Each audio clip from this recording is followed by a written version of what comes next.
9,20,00,000 rupee কিংবা 12,40,00,000 টাকা, এই বিপুল অঙ্কের অর্থ দিয়ে মুস্তাফিজুর রহমানকে আইপিএল এর পরের মৌসুমের জন্য কিনে নিয়েছে কলকাতা নাইট রাইডার্স। সার্টেনলি মুস্তাফিজকে নিয়ে তাদের অনেক বড় পরিকল্পনা রয়েছে, অবশ্যই মুস্তাফিজের উপরে তাদের ভীষণ রকম আস্থা রয়েছে, সেই কারণেই তো এত বড় বিনিয়োগ।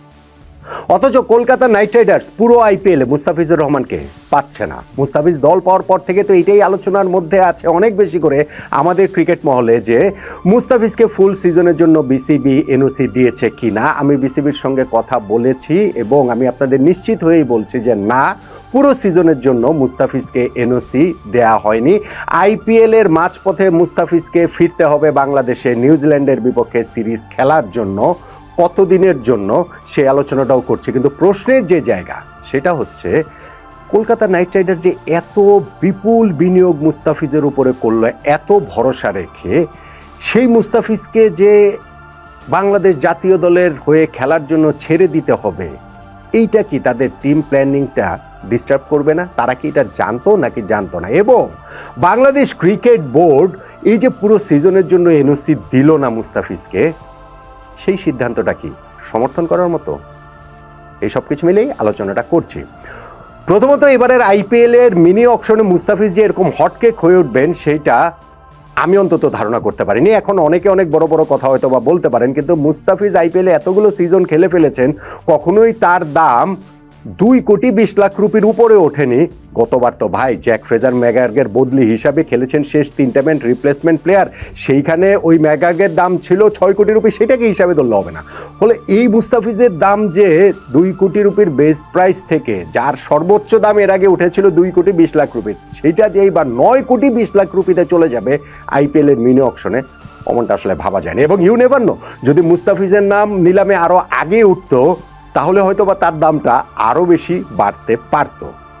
এখন কলকাতা নাইট রাইডার্স ফাইনালি যে চেন্নাইয়ের সঙ্গে লড়াই করে মুস্তাফিজকে নিয়ে নিয়েছে এই টাকা দিয়ে, তার আগে দিল্লি ছিল রেসে, তারা ছিটকে পড়েছে কারণ তাদের ট্যাকে যথেষ্ট পরিমাণে টাকা ছিল না। সেই কলকাতা কি জানতো না যে মুস্তাফিজকে পাওয়া যাবে না? কোন সময়টা আসলে মুস্তাফিজকে পাওয়া যাবে না? বাংলাদেশ ক্রিকেট বোর্ডের সঙ্গে কথা বলে আমি যেটা জেনেছি সেটা হচ্ছে কি, যে মুস্তাফিজের জন্য 8 দিনের একটা টাইম ফ্রেম রয়েছে, যেই 8 দিন সময়ের জন্য তার বাংলাদেশে ফিরে আসতে হবে। আইপিএলটা শুরু হবে মার্চ মাসের 26 তারিখে, শেষ হবে গিয়ে মে মাসের 31 তারিখে। এর মাঝখানে এপ্রিল মাসটাতে বাংলাদেশ নিউজিল্যান্ডের বিপক্ষে একটা সিরিজ খেলবে, 3 ম্যাচের ওয়ানডে এবং 3 ম্যাচের টি20 সিরিজ। মুস্তাফিজকে সেই ওয়ানডে সিরিজটা খেলতে হবে, টি20 সিরিজ মুস্তাফিজকে খেলতে হবে না।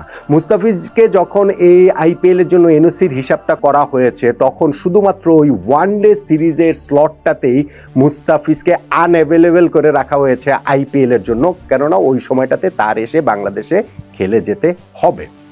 এখন নিউজিল্যান্ডের বিপক্ষে সিরিজটাতে কিন্তু বাংলাদেশের এখনো শিডিউল ঘোষিত হয়নি, ফিক্সারটা কিন্তু আমরা জানি না এক্স্যাক্টলি ডেট কোনটা কোনটা, সেই কারণে এক্স্যাক্টলি কোন সময়টা মুস্তাফিজ বাংলাদেশে আসবেন সেইটা জানা নেই।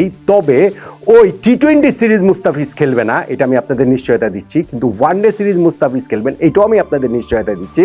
এবং ওই স্লটটাতেই আইপিএল থেকে তার বাংলাদেশে চলে আসতে হবে। নিউজিল্যান্ড সিরিজের ফিক্সার ঘোষিত হলে তখন আমরা ওই জিনিসটা জানতে পারবো, যেহেতু 3টা মাত্র ম্যাচ, সেই 3টা ম্যাচের জন্য মুস্তাফিজকে বাংলাদেশের জার্সিতে এসে খেলতে হবে, কলকাতা নাইট রাইডার্সকে ছেড়ে এসে। ওই টাইম স্লটটা হচ্ছে গিয়ে বিপিএল এর মানে আইপিএল কর্তৃপক্ষের কাছে বাংলাদেশ ক্রিকেট বোর্ড থেকে যেই জায়গাটা গিয়েছে অ্যাভেলেবিলিটির ব্যাপারটা, সেখানে ওই 8 দিনের একটা স্লট খালি রাখা হয়েছে, নির্দিষ্ট ডেটটা হয়ে গেলে সেটা আসলে জেনে যাবেন। কলকাতা নাইট রাইডার্স জানতো না? অবশ্যই জানতো। চেন্নাই সুপার কিংস জানতো না? অবশ্যই জানতো। ইভেন মুস্তাফিজের জন্য শুরুতে যে বিট করেছে দিল্লি ক্যাপিটালস জানতো না? অবশ্যই জানতো।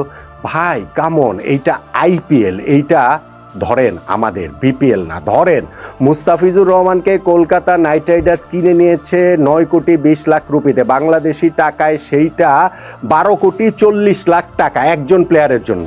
আর আমরা যে বিপিএল আয়োজন করতে যাচ্ছি সেইখানে পুরো টিমের বাজেটই এই 12,40,00,000 টাকার চেয়ে কম।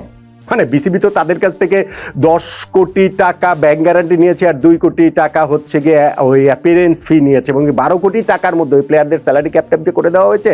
তাতে করে ওই 12 কোটি টাকার মধ্যে একটা ফ্র্যাঞ্চাইজি রান করে। সো বাংলাদেশের এই বিপিএল এ পুরো একটা ফ্র্যাঞ্চাইজির খরচের চেয়ে মুস্তাফিজের একার জন্য বেশি খরচ করেছে কলকাতা নাইট রাইডার্স। তারা এটা জানতো না যে মুস্তাফিজ কোন সময় অ্যাভেলেবেল থাকবেন, কোন সময় অ্যাভেলেবেল থাকবেন না? অবশ্যই জানতেন, সবাই জানে, সব প্লেয়ারের ব্যাপারেই জানে। প্রত্যেকটা ক্রিকেট বোর্ডের কাছ থেকেই ওই এনওসি যায় প্লেয়ারদের এই আইপিএল কর্তৃপক্ষের কাছে, সেইখান থেকে হচ্ছে গিয়ে এই দলগুলোর কাছে চলে যায়। ফলে কোন প্লেয়ার কখনো অ্যাভেলেবেল না সেটা তারা জানতেন। মুস্তাফিজ যে ওই যে 8 দিনের জন্য অ্যাভেলেবেল থাকবেন না, বাংলাদেশের জার্সিতে খেলার জন্য তার ফিরতে হবে, এইটা কলকাতা নাইট রাইডার্স জানতো, এবং জেনেই মুস্তাফিজের জন্য তারা এইভাবে ঝাঁপিয়েছে। ওই সময় ফিক্সচার দেখলে হয়তো বা বোঝা যাবে। আমার ধারণা প্রবাবলি হয়তো বা 2টা ম্যাচ মুস্তাফিজের মিস হতে পারে আইপিএলে এই বাংলাদেশের জার্সিতে খেলার জন্য। এর চেয়ে বেশি ম্যাচ মিস না হওয়ার কথাই বেশি, সম্ভাবনার জায়গাটাই আসলে বেশি। ফিকচারটা বের হলে সেটা আমরা দেখতে পাবো।